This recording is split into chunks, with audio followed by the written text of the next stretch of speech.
fresh na gulay, carrot, sayote, bagyo pichay, saka bagyo beans, saka repolyo. Ibabad lang natin yung atay balon-balunan sa suka, saka toyo, kaunting asin, saka natin i-marinate sa loob ng 30 minutes. Maraming salamat nga pala sa ating mga kababayang OFW sa palagi niyong panonood. Mag-ingat po kayo palagi dyan kung saang bansa man kayo. At sa mga bagong followers, welcome na welcome kayo dito sa page natin. Ganun din sa ating mga followers, maraming salamat sa palagi niyong panonood. Magpainit lang tayo ng kaunting mantika, mag-isa na tayo ng sibuyas bawang, paminta agad, gisahin natin ng maigi, tapos ilagay na natin yung balon-balunan. Saka natin gisahin ng maigi, saka natin ilagay yung pinagmarinitan, pakuluan lang natin para manuot talaga yung lasa guys. Tapos maglagay din tayo ng tubig, mga kalahating tasa, pakuluan lang natin sa loob ng 10 minuto, saka natin ilagay yung atay. Gisahin lang natin ng mga 1 minuto, saka natin pakukuluan sa loob ng 5 minuto, saka natin ilagay yung carrots, sayote, bagyo beans, saka natin haluin ng saglit para hindi madurog yung atay, saka natin pakukuluan sa loob ng 5 minuto. Malapit na tayo guys sa exciting part. Hinalo ko lang ng saglit, tapos maglagay tayo ng tubig kalahating litro, pangpalasa chicken powder, saka bitchin. Saka natin pakukuluan sa loob ng 5 minuto, saka tayo magtunaw ng 1 kutsarang harina, pangpalapot natin yan guys. Tapos pagkalipas ng 5 minuto, ilagay natin yung pangpalapot, haluin lang natin ng maigi, saka natin tikman. Kulang pa sa lasa, nagdagdag lang ako ng kaunting asin, nilagay ko na yung bagyo pichay, saka natin pakukuluan sa loob ng 3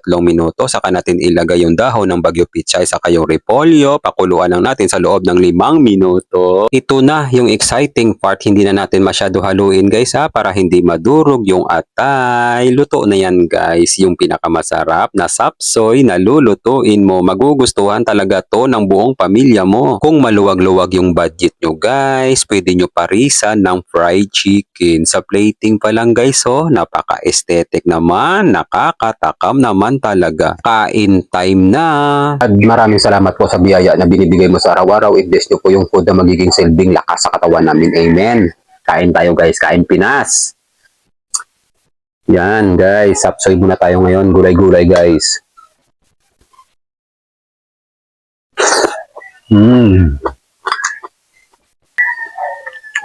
Bahaw na kanin pa rin guys. Yung pinaris ko dito, masarap pa siya.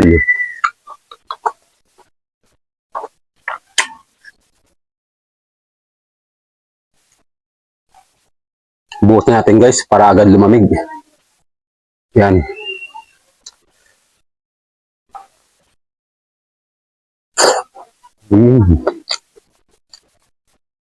Wow, napakasarap.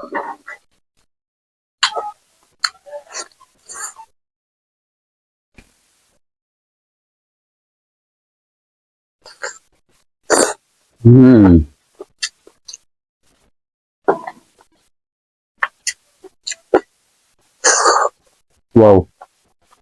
Grabe sarap.